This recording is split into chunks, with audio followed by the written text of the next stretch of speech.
Hey everyone, this is Power Stroke Maintenance, and today I'm going to be talking about the top 3 reasons, in my opinion, that you should buy a diesel-powered pickup truck. Alright, reason number 1 why you should buy a diesel is for the towing capacity and towing power. You simply aren't going to get the same amount of torque out of a gas engine as you can out of a diesel, and so if you're a guy that's routinely towing with your pickup truck a fifth wheel or a gooseneck, you should definitely get a diesel. Now, I obviously don't do either of those. I'm definitely kind of towards the bottom end of needing a diesel. I probably don't need one, but if you are someone that tows a lot, you should definitely buy a diesel. One of the other reasons to buy a diesel is for the fuel efficiency. Now, this can be offset by the price of diesel, because usually diesel's a lot more expensive than gasoline, but depending on where the price of diesel is at, the fuel efficiency of it and the fact that you can get, I get at sea level while I'm not towing, like 20 miles per gallon on the highway, you can get an incredible range, which means you have to fill up less, which means you can spend more time driving. And again, for the guys that are towing a lot or that are driving really long distances like me, I want a truck that's going to idle at 70 at 1500 RPMs and be super fuel efficient and putt down the highway. I don't want to be at like $4 grand in a gas or, going on Interstate 80. So the fuel efficiency is definitely a huge consideration for why you would buy a diesel.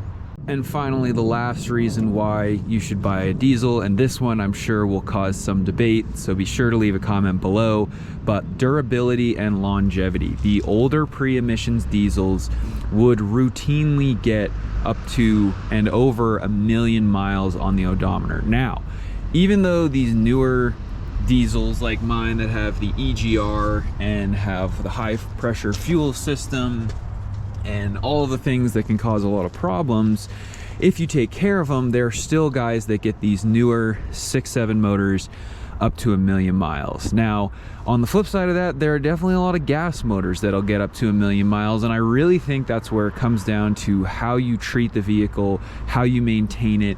Do you stay on top of your maintenance intervals and do maintenance at regular intervals? That's what's going to determine the longevity of the vehicle, and I truly believe that, whether it's gas or diesel.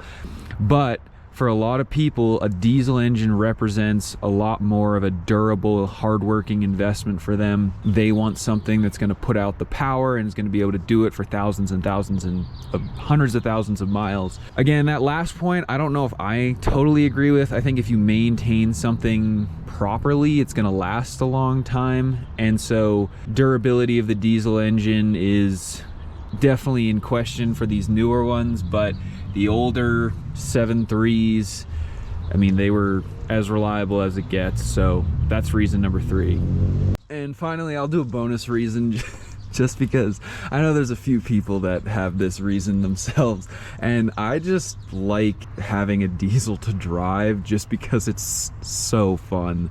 I don't know, I always get a chuckle when I'm like pulling up and I hear the turbo spool and it makes all the cool noises, and if you're on the highway and you need to pass someone, you can just put your foot down and the thing will scoot. And I'm running stock, all emissions equipment, all the stock tunes. Now, obviously I've done like cold air intake, DPF back, I've replaced a lot of the problematic motorcraft parts, but I'm running a stock Ford tune. I did not do any tuning to this, and all my emission stuff is on, and it's still such a blast to drive.